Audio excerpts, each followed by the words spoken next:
الفاتحة.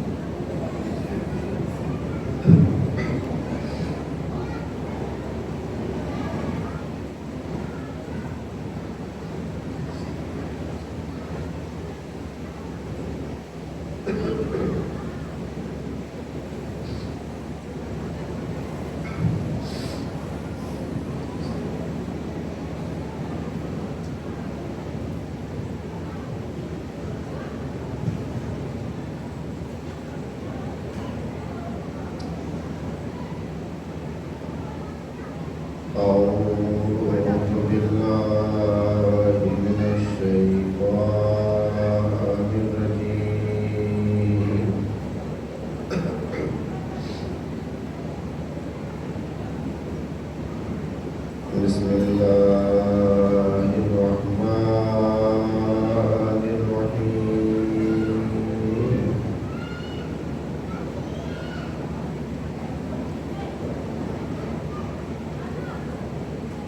الحمد لله الذي لا يبلغ بدعته القائلون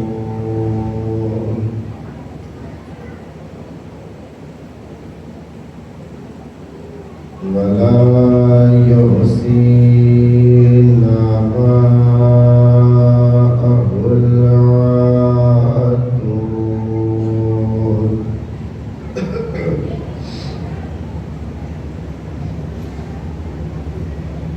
ولا يودي حقه المجتهدون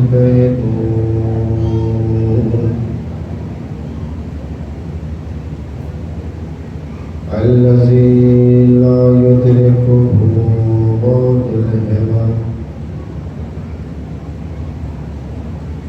ولا يناله غاص الفتن والصلاة والسلام والتحية والإكرام سر الله في كل موجود نقطة دائرة الوجود صاحب لواء الحمد والمقام المحمود مولى ومولى الثقلين جد الحسن والحسين مولانا أبي القاسم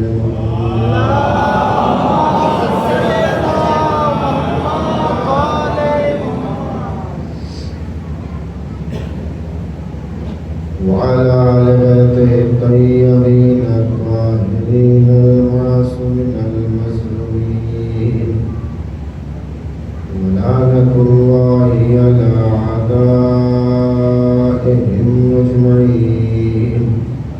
قال الإمام الحسين عليه السلام بسم الله الرحمن الرحيم أنا عدوكم إلى كتاب الله وسنة نبيه فإن السنة قد عميتت وإن البدعة قد أحييت إن تسمعوا قولي وتطيعوا أمري أهدكم إلى سبيل الرشاد.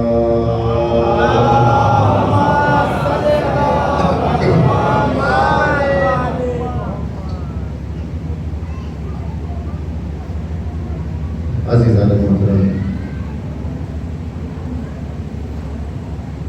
بزرگ سامعین کرام،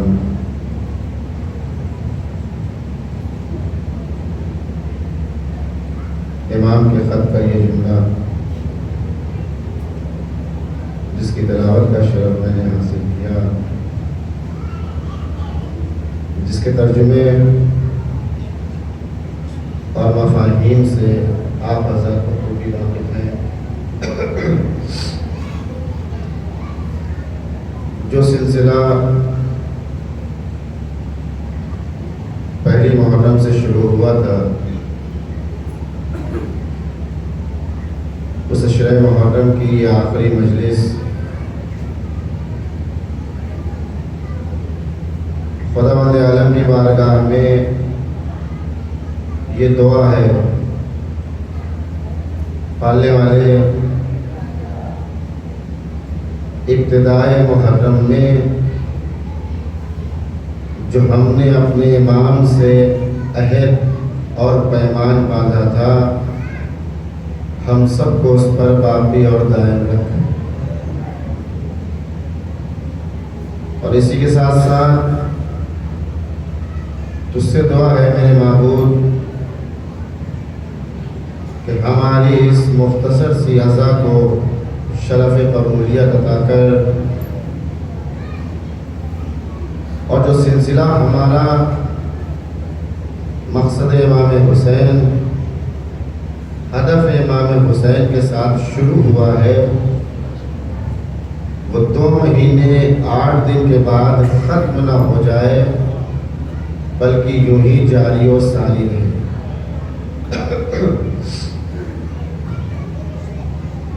کچھ باتیں میں آپ کے سامنے آج بیان کرنا چاہتا ہوں۔ پہلی مجلس میں نے آپ کے سامنے یہ کہا تھا کہ کوئی بھی انقلاب، کوئی بھی نہضت، کوئی بھی واقعہ اس وقت تک مکمل نہیں ہو سکتا جب تک اس میں عورتوں کا وجود نہ ہو، اور موقع نہیں ملا کئی ایام میں آپ کے سامنے کچھ باتیں بیان ہو پاتی، لیکن آج جتنا میرا وقت ہے اسی وقت کے اندر انشاءاللہ کوشش کروں گا کہ کچھ باتیں آپ تک پہنچ جائیں۔ ساری باتیں تو نہیں پہنچ سکتی، لیکن کم از کم عنوان کے طور پر آپ کے اذہان عالیہ تک بات پہنچ جائے، تاکہ بعد میں اگر آپ خود ریسرچ کرنا چاہیں، دیکھنا چاہیں تو آپ جا کے دیکھ لیں۔ تو وہ باکمال عورتیں کون ہیں جنہوں نے کربلا کو کربلا بنایا؟ یہ ایک بار کل کی بات میں نے جہاں پہ چھوڑی تھی، بس اس میں ایک جملہ اضافہ کرتے ہوئے تاکہ وہ بات مکمل ہو جائے تو میں پھر اپنے بیان کی طرف واپس آؤں گا۔ کل ہماری گفتگو جو لوگ موجود ہیں ان کے اذہان عالیہ میں موجود ہوگی، کل ہماری گفتگو یہاں تک پہنچی تھی کہ آخر کیا وجہ ہے کہ ہماری ساری زندگی کے سجدے ایک طرف ہیں لیکن حسین کا سجدہ آخر ایک طرف کیوں باقی ہے؟ کیوں اللہ نے اس سجدے کو زندہ کر رکھا ہے؟ اس کی وجہ کیا تھی؟ خلوص امام حسین علیہ السلام۔ جس انسان کے اندر جتنا خلوص ہوتا ہے، خداوند عالم اس کے عمل کو اتنا ہی زیادہ زندہ کرتا ہے۔ بس عمل میں خلوص ہو۔ پھر میں نے آپ کے سامنے ایک مثال اسی خلوص کے حوالے سے، آپ بازار میں جاتے ہیں، آپ کسی دکان پر جائیے اور جانے کے بعد اس سے کہیے مجھے ایک لکڑی چاہیے، اس نے آپ کو لکڑی دی، آپ نے قیمت پوچھی، اس نے کہا 100 روپے بالفرض،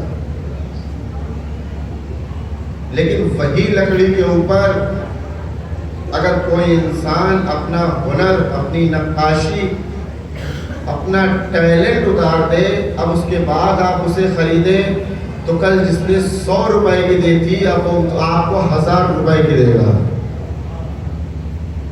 کل جس نے وہی لکڑی آپ کو 100 روپے میں دی، آج وہ آپ کو 1000 روپے میں دے گا۔ کیوں؟ کا اس لیے کہ اس پر میں نے اپنے ہنر کو اتار دیا،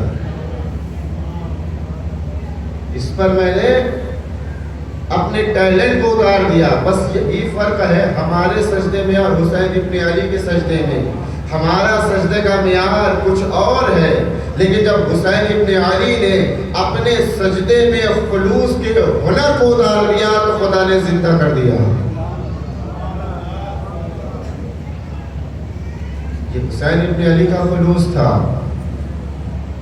کہ حسین ابن علی کا سجدہ زندہ و سلامت رہے. میں نے کہا کہ خلوص کی پہچان کیا ہے؟ بس جلدی جلدی بس ایک بات کے لیے، مخلص انسان غم حسین میں یہ نہیں دیکھتا کہ کام چھوٹا ہے یا بڑا، وہ اس بات پر خوش ہوتا ہے کہ حسین ابن علی نے مجھے اس قابل سمجھا کہ میں ان کے کام آیا، چاہے کام چھوٹا ہو یا بڑا ہو، اس سے فرق نہیں پڑتا. چھوٹا کام کریں گے اسے بھی حسین ابن علی دیکھ رہے ہیں، بڑا کام کریں گے اسے بھی حسین ابن علی دیکھ رہے ہیں. بس فرق اتنا ہے کہ بڑا کرنے کے چکر میں خلوص چلا نہ جائے، چھوٹا کرنے کے چکر میں خلوص لوٹ نہ آئے.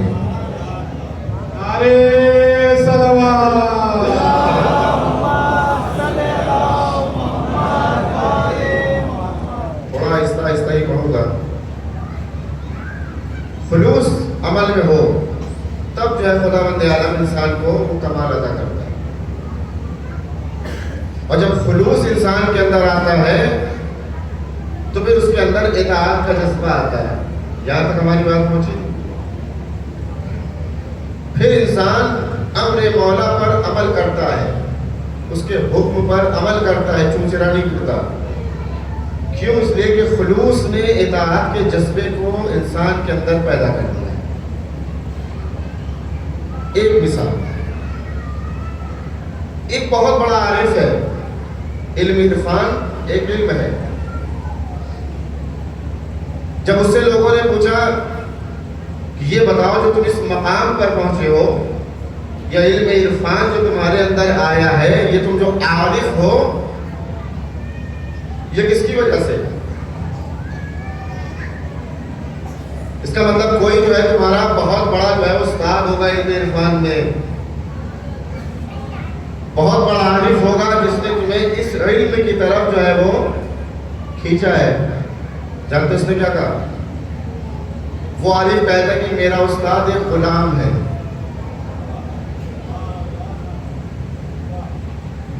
میرا اطاعت ہے کہ جب خلوص ہے تو اطاعت کا جذبہ ہے. کہا میرا استاد ایک غلام ہے. غلام کہا وہ کیسے؟ آپ مقام اتنے مقام کے علم عرفان کے اتنے بڑے عارف اور آپ کا استاد ایک غلام؟ کہا ہاں. کہا کیسے؟ کہا میں بازار میں غلام خریدنے گیا. جب میں پہنچا تو میں نے غلام کو دیکھا جو کھڑا ہوا. میں نے اس سے پوچھا یہ بتاؤ تمہارا نام کیا ہے؟ تو وہ کہتا ہے تمہارا دل جس نام سے چاہو بلا دو. کیا اطاعت؟ تمہارا دل جس نام سے تم چاہو بلا لو. پھر یہ کہتا ہے کہ میں نے اس سے پوچھا یہ بتاؤ میں تمہیں خریدوں یا نہیں؟ تو کہتا ہے آپ کی مرضی، آپ کا دل چاہے خریدے چاہے نہ خریدے. پھر کہا کہ اچھا یہ بتاؤ اگر خرید لیا تو کھاؤ گے کیا؟ کہ جو تمہارا دل چاہے کھلا دے گا. کہا اگر جو ہے وہ تمہیں کیا پہنو گے، کہاں رہو گے؟ کہ جو تیرا دل چاہے پہنا دے، جہاں دل چاہے وہاں رکھ دے. تو یہ عارف کہتا ہے مجھے غصہ آ گیا اور میں نے اس سے کہا کہ میں تجھ سے سیدھا سوال کرتا ہوں تو الٹا جواب دیتا ہے. اطاعت کیا ہے؟ میں تجھ سے سیدھا سوال کرتا ہوں تو الٹا جواب دیتا ہے. کوئی بات کا سیدھا جواب نہیں دیتا، ہاتھوں کو جوڑتا ہے غلام اور ایک جملہ کہتا ہے. کہا میرے آقا جب یہ طے ہو گیا کہ آپ آقا ہیں، جب یہ فیصلہ ہو گیا کہ آپ آقا ہیں میں غلام ہوں، تو پھر میری مرضی کی اوقات کیا ہے؟ جب یہ طے ہو گیا، مشخص ہو گیا آپ میرے آقا ہو میں غلام ہوں، تو پھر میری مرضی کی اوقات کیا ہے؟ آپ جس حال میں مجھے رکھیں گے میں اس حال میں رہنا پسند کروں گا. یہ عارف کہتا ہے اس کا یہ جملہ میرے دل میں لگ گیا. میں نے سوچا جب غلام کے اندر اطاعت کا یہ جذبہ پایا جاتا ہے تو اگر ہمارے اندر یہی جذبہ پیدا ہو جائے، ہم سب غلام ہیں، ہمارا آقا خدا ہے، اگر میرے اندر یہی یہی جذبہ پیدا ہو جائے کہ وہ جس حال میں رکھے گا ہم اس حال میں رہنا پسند کریں گے. اگر وہ کھلائے تو ہم کھانے کو تیار, اگر وہ پہنائے ہم پہننے کو تیار, اگر وہ خوشی میں رکھے ہم رہنے کو تیار. تو ذرا سوچے جب اس غلام کا یہ مرتبہ ہے تو ہمارا مرتبہ کیا ہوگا؟ محمد وآل محمد صلی اللہ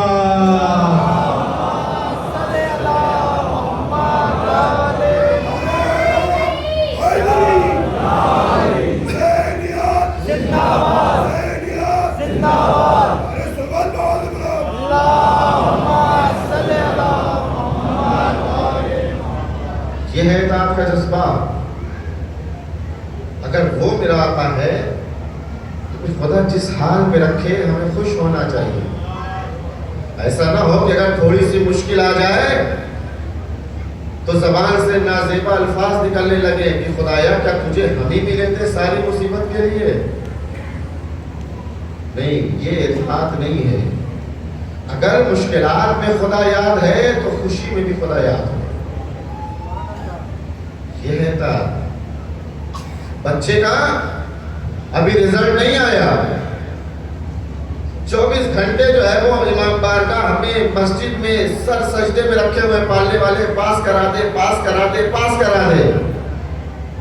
لیکن جیسے ہی رزلٹ آیا اور بچے نے ٹاپ کر لیا, اب پورے شہر میں مٹھائی بانٹی جا رہی ہے. کیوں؟ کہا میرے بچے نے بہت محنت کی, میرے بچے نے بہت محنت کی, میرے بچے نے بہت محنت کی. ارے جس کے بارگاہ میں آ کے سر کو سجدے میں جھکاتے تھے, اب اس کے بارگاہ میں آ کے کہو خدایا تیرا شکر ہے تو نے میرے بیٹے کو اس قابل بنایا کہ میں عزت سے باہر آ سکوں.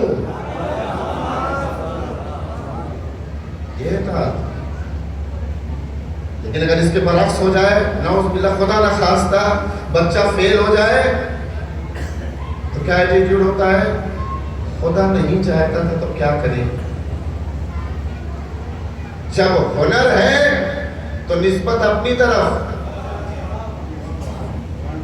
جب ہنر ہے نسبت اپنی طرف. میرے بچے نے بہت محنت کی, رات بھر ہم جاگتے رہے, رات بھر محنت کرتے رہے, بہت پڑھائی کی, لیکن جب نقص آیا تو نسبت خدا کی طرف. جب خدا نہیں چاہتا تو ہم کیا کرتے. لیکن سیرت انبیاء یہ نہیں ہے. سیرت انبیاء یہ ہے اگر نقص ہے تو اپنی ذات سے منسوب کرو, اگر ہنر ہے تو خدا کی ذات سے منسوب کرو. یہی ابراہیم کی سیرت کو دیکھے, جب بھی مریض ہوئے کہا فائزہ مریض تو, جب میں مریض ہوا لیکن جب شفا مل گئی تو کہا فہوا یشفی, وہ شفا دیتا ہے.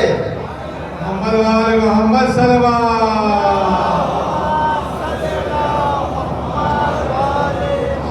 انہیں سے گزارش ہے دادا امام حسین سے وہ سلوات پڑھتے ہوئے تھوڑے تھوڑے آگے آ جائے دھیرے دھیرے, تاکہ باہر آنے والے جو پریشان نہ ہو. محمد وآل محمد بلند سلوات. آگے آئیے, آگے آئیے, سلوات پڑھتے ہوئے آگے آئیے, بہت جگہ آگے. خوشی امام زمانہ اسلام سلوات.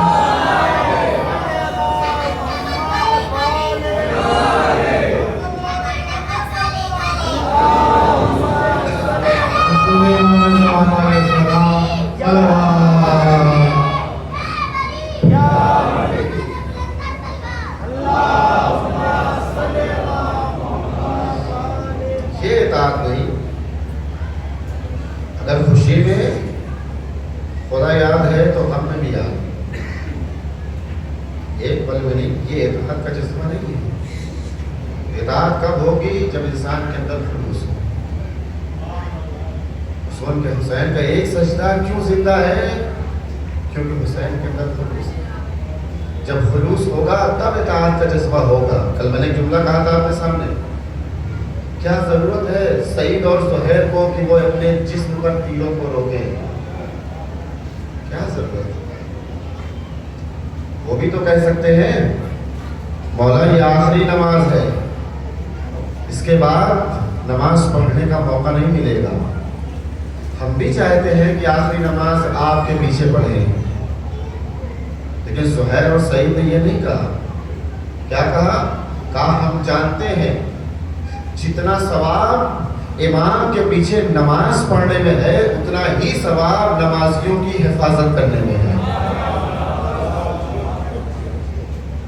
یہ ضروری نہیں ہے وہ پڑھ رہے ہیں تو ہم بھی نہیں. اگر ہم تیر کو نہیں روکیں گے تو انہیں کون محفوظ کرے گا؟ یہی منظر ہم نے مکے میں بھی دیکھا کہ جب کفار و مشرکین کا ہجوم ہے اور 3 شخصیتیں ہیں جو خانہ کعبہ کے قریب ہیں، جو نماز پڑھی، انہیں پتہ ہی نہیں کہ نماز کسے کہتے ہیں، لیکن ایک معتبر شخصیت ہے جو مسند پر بیٹھی ہے، جس کی آغوش میں تلوار ہے، وہ 3 پڑھ رہے ہیں، یہ بیٹھا ہوا ہے. وہ 3 نماز میں مشغول ہے. کون ہے؟ خدیجہ ہے، علی ہے، رسول ہے. یہ نماز پڑھ رہے ہیں اور جو شخصیت بیٹھی ہے اسے کون کیا کہتے ہیں کہ وہ ذات علی، ذات ابو طالب ہے جو ان کی حفاظت کر رہی. کیوں؟ آپ بھی نماز پڑھیے، آپ ان کے محافظ کیوں ہیں؟ آپ کو بھی نماز پڑھنا چاہیے. جب یہ نماز پڑھ رہے ہیں تو آپ بھی نماز پڑھیں. ابو طالب آواز دیں گے میں اس لیے محافظ بنا ہوں اگر حالت نماز میں کوئی ان پر حملہ کر دے تو میں انہیں بچا سکوں. یہی تو ابو طالب سمجھانا چاہتے ہیں. جتنا نماز پڑھنے کا ثواب ہے اتنا اسے بچانے کا ثواب ہے. سعید اور زہیر بھی تو کہہ سکتے تھے ہم نہیں کھڑے ہوں گے، ہمیں بھی پڑھنا ہے. شب عاشور ہے نا، کیا عالم ہے خیموں کا. روایت یہ کہتی ہے کہ شب عاشور اصحاب حسینی کے خیموں سے ایسی آوازیں آتی تھی جیسے شہد کی مکھی کی بن بنانے کی آواز. سب نماز میں مصروف، عبادت، قرآن، تلاوت قرآن، لیکن عباس اور زہیر ہیں جو خیمے کے باہر پہرا دے رہے ہیں. کیا ہے خلوص؟ عباس کو بھی کہنا چاہیے تھا یا نہیں؟ زہیر کو بھی کہنا چاہیے تھا یا نہیں؟ آخری شب ہے شب عاشور. ہم بھی چاہتے ہیں قرآن کی تلاوت کریں، ہم بھی چاہتے ہیں نماز پڑھیں، ہم بھی چاہتے ہیں دعائیں پڑھیں، لیکن عباس خیمے کے باہر پہرا دے رہے ہیں، زہیر خیمے کے باہر پہرا دے رہے ہیں. کیوں؟ کہا اس لیے کہ بتانا چاہتے ہیں آج کی شب جتنا ثواب قرآن پڑھنے کا ہے، آج کی شب جتنا ثواب نماز پڑھنے کا ہے، اتنا ہی ثواب ان کی حفاظت کرنے کا ہے. یہ ہے خلوص. خلوص اس مقام پر ہو تب عظمت پتہ چلتی ہے اطاعت کی، تب اطاعت معلوم ہوتی ہے کہ اطاعت کسے کہتے ہیں. لیکن اگر خلوص نہ ہو تو پھر اطاعت کا جذبہ نہیں ہوتا. پھر انسان امام کے ساتھ رہتے ہوئے بھی امام سے آگے نکل جاتا ہے. تاریخ آپ کے پیش نظر ہے، جب مولا علی کے گھر میں آگ لگائی گئی 2 شخصیتیں ہیں وہاں، زبیر اور سلمان. فرق دیکھیں اطاعت کا. اگر امام کی معرفت نہ ہو، اطاعت کا جذبہ نہ ہو تو پھر انسان امام سے آگے نکل جاتا ہے. دونوں امام کے گھر میں ہیں. جیسے ہی انہوں نے کہا کہ ہم گھر میں آگ لگا دیں گے، علی کو باہر نکالو، زبیر نے تلوار نکالا اور نکالنے کے بعد کہتے ہیں کس کی مجال ہے جو علی کے گھر میں آگ لگائے. ابھی علی نے زبان سے کچھ کہا نہیں، ابھی مولا نے کچھ کہا نہیں، لیکن جوش اتنا آگے بڑھ گیا کہ امام کے حکم کا انتظار نہیں کیا، تلوار نکال لیا. یہ کردار. لیکن دوسرا کردار کیا ہے؟ سلمان علی کے چہرے کو دیکھ رہے ہیں، ہاتھ قبضہ شمشیر پہ، نگاہیں چہرے علی پہ. اگر علی کہیں گے تو تلوار نکالوں گا، علی نہیں کہیں گے تو تلوار نہیں نکالوں گا. یہ دونوں کردار سامنے ہیں. اب فرق پہچانیے، جب جوش امامت سے آگے نکل جاتا ہے تو انسان جنگ جمل میں علی کے مقابلے میں کھڑا ہو جاتا ہے، لیکن جب جوش امامت کے آگے نہیں جاتا، اس کی فرما برداری کرتا ہے تو سلمان مدائن میں گزر جاتے ہیں. علی جا کے نماز پڑھا کے بتاتے ہیں اطاعت اسے کہتے ہیں، تم کہیں بھی ہو ہم آ جائیں گے. محمد والے محمد صلی اللہ.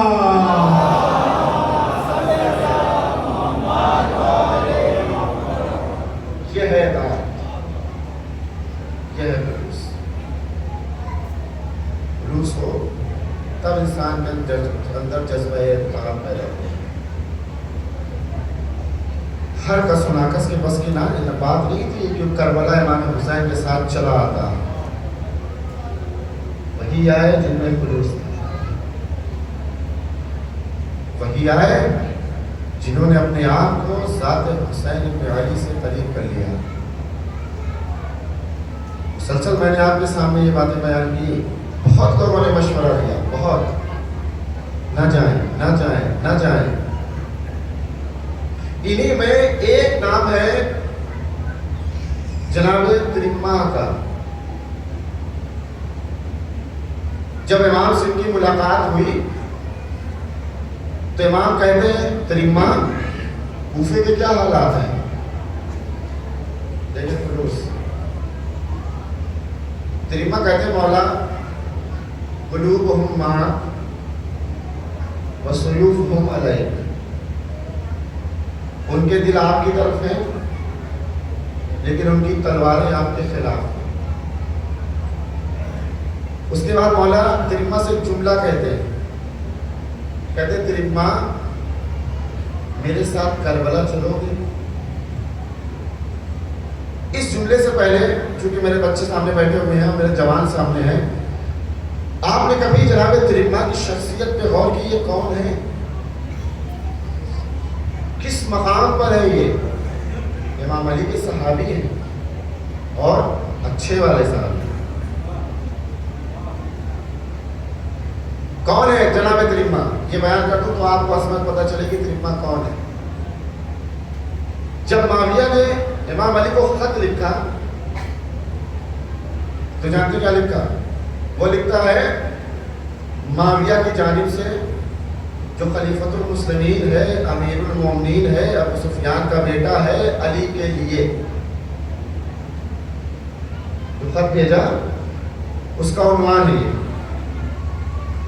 خط مولا کے پاس آیا, مولا نے خط کھولا تو اس میں وہ لکھتا ہے کہ جنگ جمل میں علی تمہیں جو کرنا تھا تم نے کر لیا.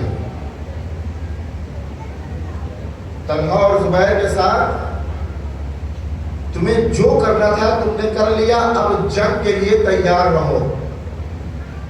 ترمہ کون ہے؟ مولا نے خط پڑھا, اس کا جواب لکھا. جانتے کیا لکھا؟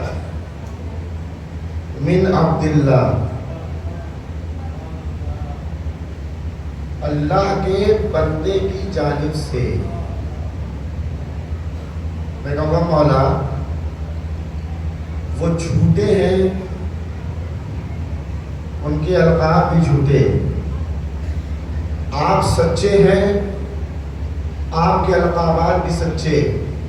آپ کو بھی لکھنا چاہیے تھا عین اللہ, وجہ اللہ, امام المتقین, یاسر الدین, کچھ بھی لکھ دیتے. یہ سب آپ کے حقیقی القاب ہیں, سچے القاب ہیں.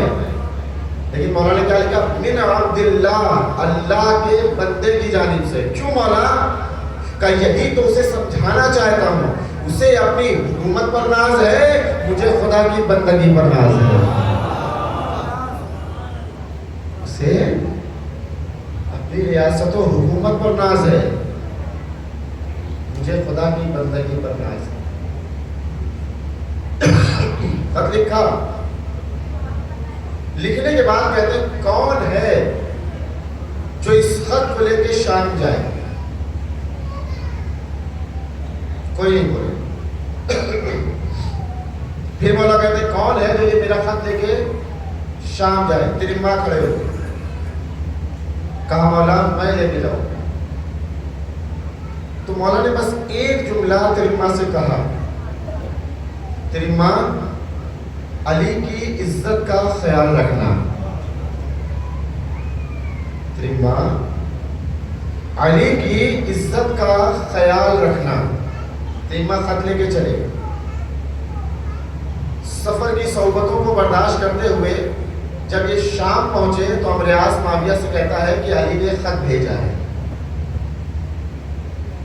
علی کا چاہنے والا خط لے کے آیا ہے. جانتے معاویہ کیا کہتا ہے؟ کہتا ہے پورے دربار کو سجاؤ, ریشمی پردے لگاؤ, قالینیں بچھاؤ. کیوں؟ تاکہ علی کا چاہنے والا میرے روب کو دیکھ کر مرعوب ہو جائے, ڈر جائے. ترمہ سفر کی صحبتیں برداشت کر کے آ رہے ہیں, پورے جسم پر مٹی ہے، خاک ہے. آج کا تو سفر نہیں تھا کہ جہاز میں بیٹھتے اور آدھے گھنٹے میں شام. اونٹوں کا سفر ہے، ریگستان ہے، مٹی ہے، خاک ہے، پورے بدن میں مٹی، جوتے میں مٹی. ویسے ہی مٹی کے ساتھ دربار میں پہنچے اور پہنچنے کے بعد ایک جملہ کہا دیکھ میں علی کا چاہنے والا ہوں، یہ تیرا جاہ و حشم علی کے محب کو مروب نہیں کر سکتا. میں علی کا چاہنے والا. اور کیسے بیٹھے؟ معاویہ مسند پہ پیر پھیلائے بیٹھا ہے، یہ بھی اس کے سامنے پیر پھیلا کے بیٹھ گئے. ہم ریاض کہتا ہے تمہیں پتا ہے کس کے سامنے بیٹھے ہو؟ اپنے پیروں کو سمیٹو، یہ امیر ہے. تریما کہتے ہیں یہ تیرا امیر ہے. آپ ساتھ نہیں سمجھ چلا نہیں سکتا، بس ایسے ہی نارمل چھوڑو. تریما کہتے ہیں یہ تیرا امیر ہے، میرا امیر علی کے علاوہ کوئی نہیں. اور دیکھ جب تک تو پیر نہیں سمیٹے گا میں اپنے پیر نہیں سمیٹوں گا. علی نے کہا تھا نا تریما علی کی عزت کا خیال رکھنا. کہا جب تک تو پیر نہیں سمیٹے گا میں اپنے پیر نہیں سمیٹوں گا. اب ریاض معاویہ کے کان میں کہتا ہے سمیٹ لیجئے علی والا ہے. محمد والے محمد صلی اللہ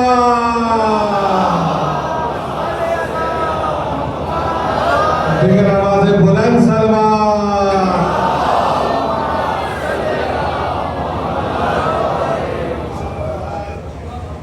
سمیٹ لیجئے، کوئی اور نہیں ہے، یہ علی والا ہے. اس نے اپنے پیر سمیٹے، تریما نے سمیٹے. اب وہ کہتا لاؤ علی کا خط دو. تریما علی کی عزت کا خیال رکھا. لاؤ علی کا خط دو. کہا ایسے نہیں. کہا پھر؟ کہا اپنی مسند کو چھوڑ، زانو ادب تہ کر پھر علی کا خط دوں گا. اپنی مسند کو چھوڑ، زانو ادب تہ کر پھر خط دوں گا. معاویہ آگے کیا کہتا ہے؟ کہتا ہے ہم ریاض کو دے دے. تریما کہتے ہیں جس کا آقا ظالم ہو اس کا وزیر خائن ہوتا ہے. میں علی کا خط خائن کے ہاتھ میں نہیں دے سکتا. کہا ٹھیک ہے یزید میرے بیٹے کو دے دے. کہا جب شیطان کو نہیں دیا تو شیطان کے بیٹے کو کیا دوں گا؟ شیطان کو نہیں دیا. دیکھیں معرفت دیکھیں تریما کے پاس ایک جملے کے لیے میں نے آپ کو یہ واقعہ سنایا. کہا جب شیطان کو نہیں دیا تو شیطان کے بیٹے کو کیا دوں گا؟ پھر ہم ریاض کہتا ہے اتر آئیے، پیروں کو سمیٹ لیجیے، ادب سے مانگیے یہ علی والا ہے. جب مسند کو چھوڑا زانو ادب طے کیا تب تریما نے علی کا خط دیا. بس توجہ، خط کو پڑھا اور پڑھنے کے بعد وہ لکھتا ہے جواب، اور جواب لکھنے سے پہلے تریما سے کہتا ہے تریما جاؤ علی سے کہہ دینا کہ تیار ہو جائے، ہمارے پاس ستاروں جیسا لشکر ہے. تریما جاؤ علی سے کہہ دینا ہمارے پاس ستاروں جیسا لشکر ہے. مولا نے کہا تریما علی کی عزت کا خیال رکھنا. تریما اٹھے، اٹھنے کے بعد کہتے ہیں دیکھ اس کا جواب میرا مولا بعد میں دے گا، میں پہلے دیتا ہوں. اگر تیرے پاس ستاروں جیسا لشکر ہے تو میرا علی چمکتا ہوا سورج ہے.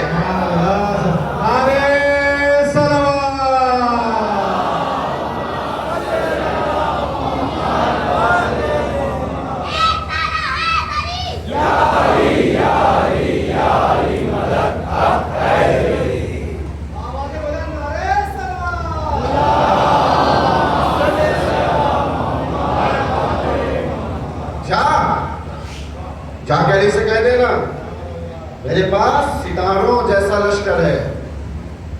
تریما کہتے ہیں اس کا جواب میرا مولا بعد میں دے گا، مجھ سے سن لے، میرا علی چمکتا ہوا سورج ہے. اور سورج کی خاصیت یہ ہے کہ جب سورج نکلا ہو تو ستاروں کا وجود نہیں ہوتا. سورج نکلا ہو تو بھی ستاروں کا وجود نظر نہیں آتا. یہ کرم ہے سورج کا، یہ کرم ہے سورج کا، تھوڑی دیر اپنے وجود کو ہٹا لیتا ہے تاکہ ستارے نظر آ جائیں. جیسے ترما نے جملہ کہا، ماریا اپنے ہاتھ سے کہتا ہے میری پوری دولت لے لو، میری پوری حکومت لے لو، پورا چاہو حشم لے لو، بس ایک آدمی کوئی ایسا لے کے آؤ جو ترما جیسا ہو. اب آپ سوچیں جب علی کے غلام اس جگہ پہ ہے کہ حکومت پوری چلی جائے، دولت پوری چلی جائے، لیکن ترما کا مقابلہ نہیں کر سکتے، تو یہ ذات علی کا مقابلہ کیسے کریں گے؟ ارے سلوات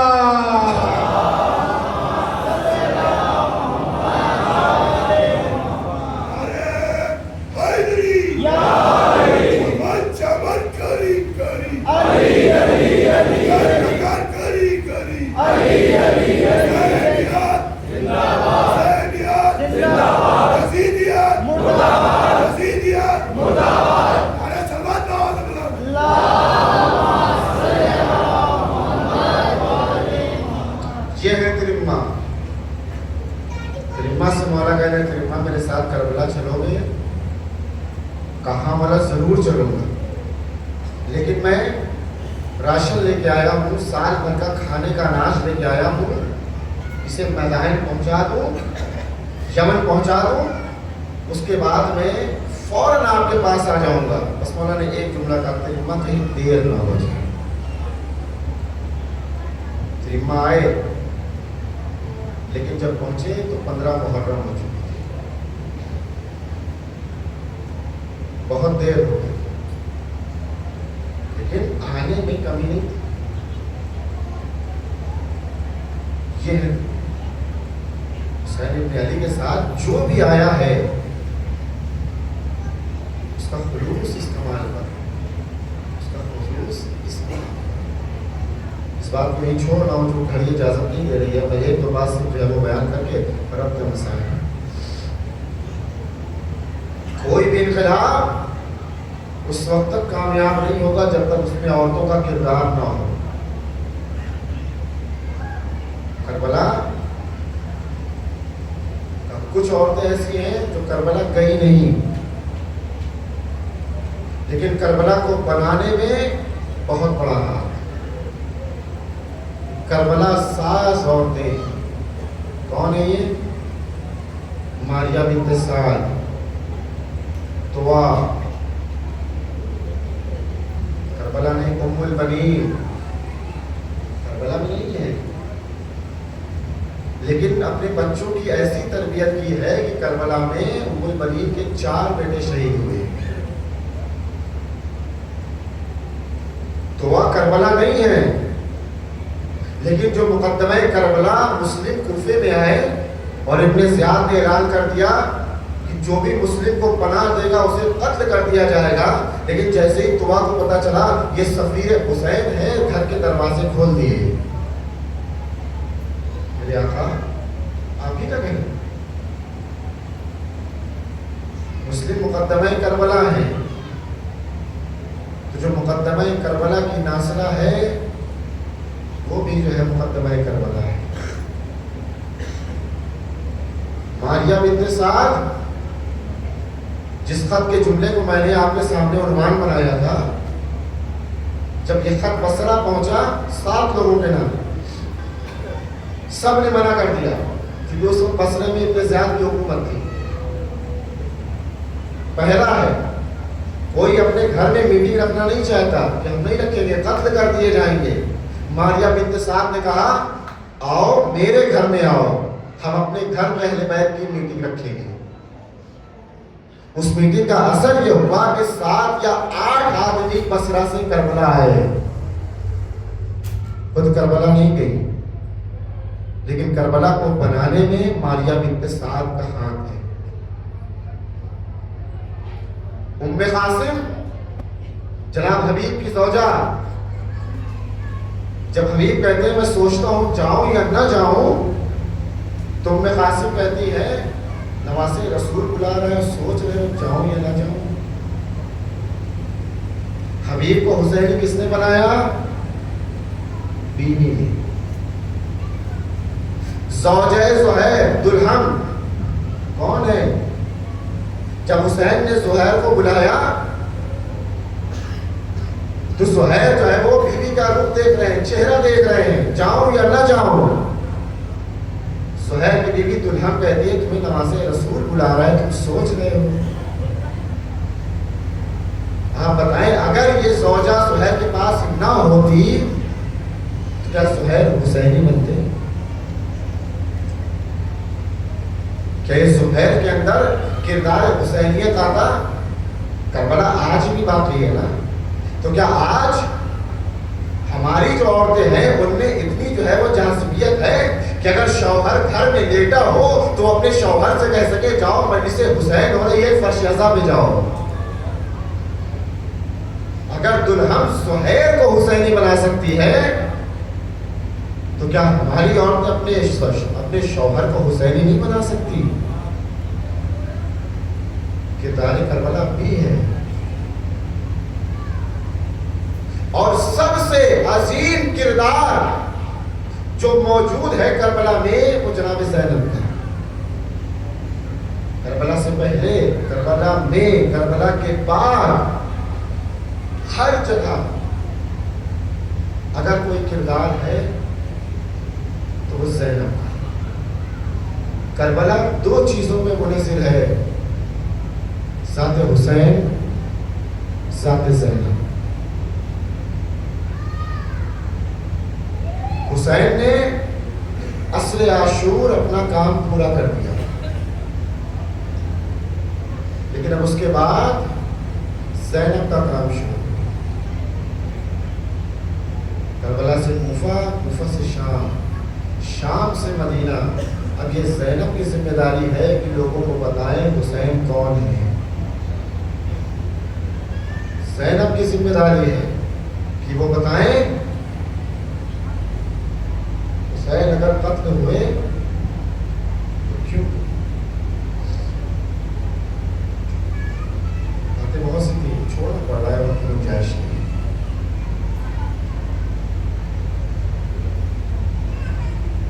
شب عاشور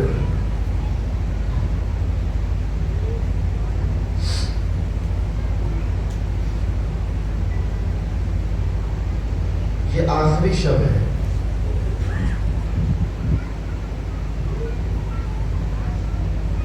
آج جو خیمے کا عالم ہے کل وہ نہیں رہے گا. آج خیمے میں علی اکبر ہیں،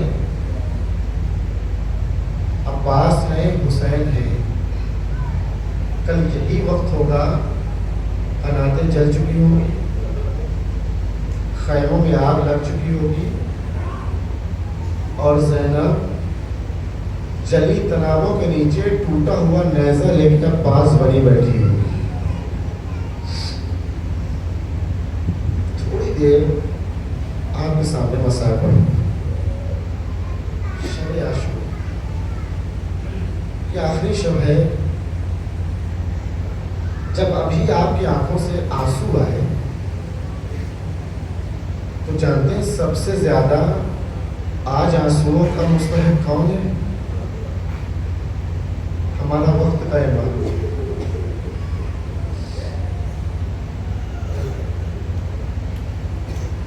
ہم ایک دوسرے کے ساتھ ہیں. میرا امام اکیلے ہے. ہم نے کربلا ہوتے نہیں دیکھا، سنا ہے، لیکن امام کی نگاہوں میں کربلا ہے. سیادت ناہیہ کے جملے آپ نے غور کیے؟ کیا کہتا ہے میرا مولا؟ السلام علی شیب الخزیر، میرا سلام ہو ان داڑھیوں پر جنہیں خون سے رنگین کیا گیا. السلام علی الراس المرفوع، میرا سلام ہو ان سروں پر جنہیں نوکے نیزہ بھی بلند کیا گیا. شب عاشور ہے میرے معبود، نہیں معلوم اگلے سال ہم میں سے کون ہوگا.